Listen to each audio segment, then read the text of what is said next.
کەلیمەی شێرپەنجە بۆ خۆی کەلیمەیەکی ڕاچەڵەکێنەرە و تس ناکە کە ئینسان یەکەم جاری بیستێ جۆرێک لە ترس و خەفەت و قەلەقی بۆ دروستەکە. ئەمەش وا کات کە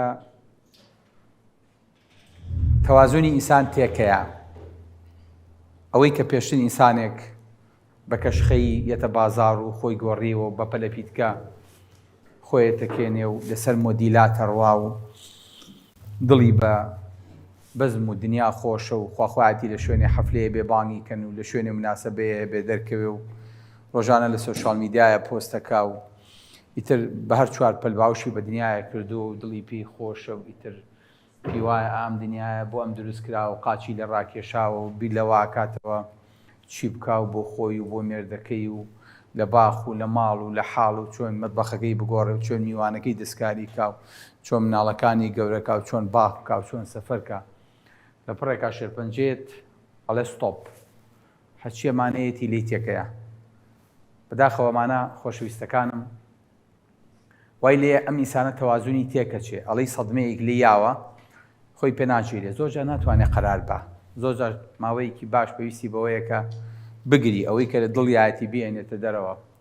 زۆر جار خەفەتێک و ناڕەحەتێکی وای تووشە بێ کە ئەگەڕێتەوە ئیتر وردە پانۆرامای ژیانی دەست پێ کاتەوە لە چیەوە هاتووە چۆن هاتووە. ئەمە ئەخیری ژیانە ئیتر ئەلە ڕێناوەستێت بیر لە هەموو ئەمانە ئەکاتەوە. اینجا بیر لەوە ئەکاتەوە کە من چیم کردووە، سەر بەرز دەکاتەوە بۆ دکتۆر ئەڵێ دکتۆر بەڕاستە من فعلەن ئەوم هەیە زەرعێکی تر نەکەمەوە، ناوێ قەناعەت بە ئیشەکەی خۆی بکە، ناوێ باوەڕی پێ بکە، بە کوڵ ئەگری سەیری کە سوکارەکەی ئەکات. اینجا ترسی ئەوەشی هەیە کە ئەمە بە تەنیا ئەکەوێت وردە وردەی تر خەڵک ئەو لایی لێ ناکەنەوە، ئەو بازاڕی نامێنێ، ئەو تێکەڵی نامێنێ، خەڵک وردە وردە خۆی لێ پارێزێ، ئەترسێنە خۆشەکەی بۆ بڕوا. نادایمای بینن هەر لە خۆیانەوە خەفەت و کەئابە و ناڕەحەتیان بیرەکەوێتەوە. ئەمیش هەست دەکات لەم و دووردە تەنیا ئەکەوێت وردە وردە ئەکەوێتە پەراوێزی ئەم کۆمەڵگایەوە. اینجا سەر بەرز دەکاتەوە بۆ ئاسمان، دوای دکتۆرەکەی ئەڵێ باشە من چیم کردبوو؟ تۆ بڵێ من تاوانێکم کردبێ. ئیتر بە تاوانەکانی خۆی ئاچێتەوە، هەمووی بیری لێ کاتەوە چیم کردووە، بۆچی وام لێ هاو، بۆ گەیشتمە ئەم مەرحەلەیە. بۆیە خۆشەویستەکانم ئەم بابەتە مەفروزە ئینسان زۆر جوان بزانێت چۆن مامەڵی لەگەڵ ئاکات، چۆن تەعامل لەگەڵ ئەم بابەتەیە ئاکات بۆی کە تووشی ئەم سەدمە و ناڕەحەتیانە نەبێت. جارێک خۆشەویستان خاڵی یەکەم لەم بابەتەیە ئەوەیە کە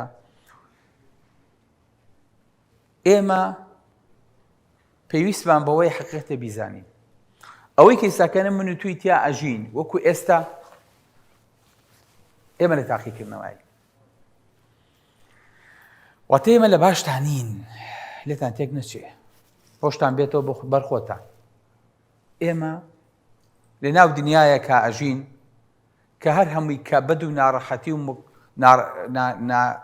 کێشمە کێشمە لە دنیایە. لەو ڕۆژەی کە لە دایک بوویت ئینسان هەر ئێوێ لە شوێنێکا بچانێ باو ئیسراحەتێکا تیان نییە. ئەلە جە دکتۆر جان خۆ دنیا تخوای ئیسراحەتی تایە؟ وەڵامی شەڵم تیان نییە. کەس ئیسراحەتی کردووە لە دنیایە بە دکتۆرەکانیشمانەوە یەکێک جورئەت کا دەست بەرز کاتەوە نییە. دەی ئیسراحەتی تیان نییە. بۆچی ئیسراحەتی تیان نییە؟